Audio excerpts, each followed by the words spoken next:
हम सबको इसी रास्ते पर चलना चाहिए।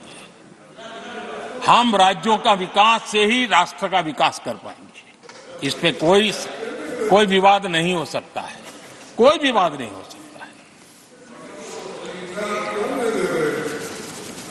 और मैं आपको विश्वास देता हूं सभापति जी, राज्य अगर एक कदम चलता है तो 2 कदम चलने की ताकत देने के लिए मैं तैयार हूं।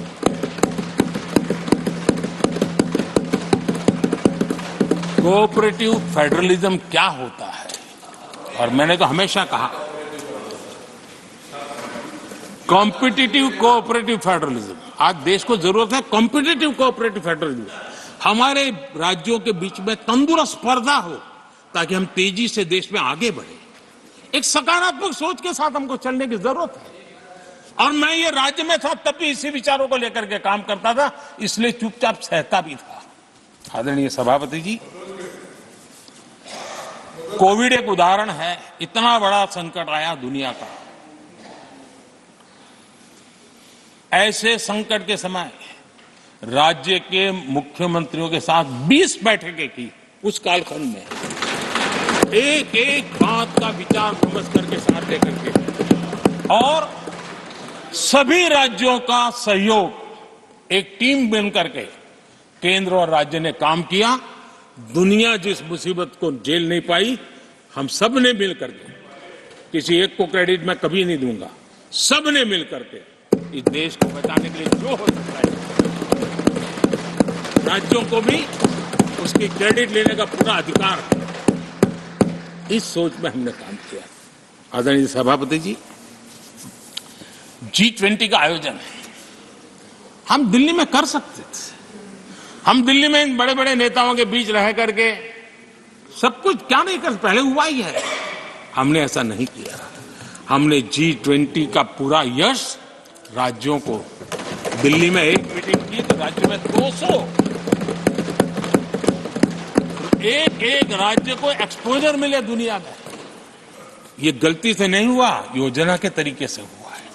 मेरे लिए किसकी सरकार है इसके आधार पर मैं देश नहीं चलाता।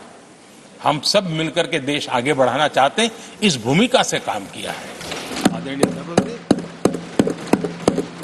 हमारे देश में विदेश के मेहमान आते थे तो मेरे आने के बाद आ रहे था, थोड़ा पहले भी आते थे।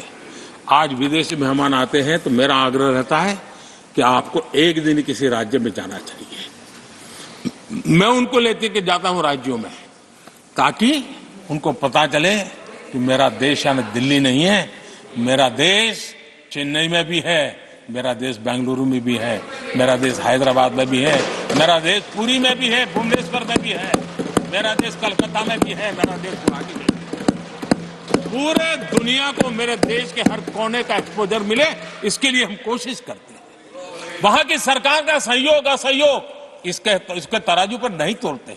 एक ईमानदारी से इस देश के भविष्य के लिए पूरे विश्व मेरे भारत को जाने, इसके लिए हम इस प्रयास करते हैं।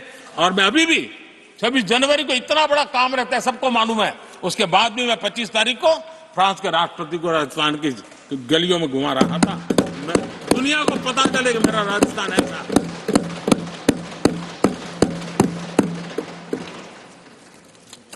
आदरणीय सभापति जी, हमने एक बहुत बड़ा कार्यक्रम लिया जिसकी विश्व में एक मॉडल के रूप में चर्चा हो रही है, एस्पिरेशनल डिस्ट्रिक्ट। एस्पिरेशनल डिस्ट्रिक्ट की जो सफलता है ना, उसमें 80% भूमिका मेरे राज्यों के सहयोग की है। राज्यों ने जो सहयोग किया है, उन्होंने एस्पिरेशनल डिस्ट्रिक्ट की मेरी भावना को समझा है। आज उस एस्पिरेशनल डिस्ट्रिक्ट को आगे बढ़ाने के लिए 80% ताकत राज्यों से मिल रही है, डिस्ट्रिक्ट लेवल के अफसरों से मिल रही है। और जो राज्य, वो राज्य की औसत में भी आखिरी पायदान पे खड़े थे, वो आज नेशनल एवरेज के साथ कंपटीशन करने लगे। ये डिस्ट्रिक्ट कभी पिछड़ी डिस्ट्रिक्ट मानी जाती थी। ये सबका सहयोग से हो रहा है, और इसलिए हमारे कार्यक्रमों की रचना ही सबको साथ लेकर के चलने की है और मिल करके देश के भविष्य को बनाने की है। आज देश का हर कोना, हर परिवार विकास के फल प्राप्त करे, ये हम सबका दायित्व है और हम उसी दिशा में जाना चाहते हैं। हम हर राज्य को उसका पूरा हक भी देना चाहते हैं। लेकिन मैं आज एक अहम मुद्दे पर मेरी पीड़ा व्यक्त करना चाहूंगा। आदरणीय सभापति जी, एक राष्ट्र हमारे लिए सिर्फ जमीन का टुकड़ा नहीं है, हम सब के लिए एक इकाई ऐसी है जो प्रेरणा देने वाली इकाई है। जैसे शरीर होता है, शरीर में जैसे अंगांगी भाव होता है, अगर पैर में कांटा लगे तो पैर ये नहीं कहता है, हाथ कभी नहीं सोचता है कि मुझे क्या, पैर को कांटा लगा है, पैर पैर का काम करेगा। पल भर में हाथ पैर के पास पहुंच जाता है, कांटा निकालता है। कांटा पैर को लगता है, आंख ये नहीं कहती कि आंसू मैं क्यों बहाऊं, आंसू आंख से निकलते हैं। हिंदुस्तान के किसी भी कोने में दर्द हो तो पीड़ा सबको होनी चाहिए।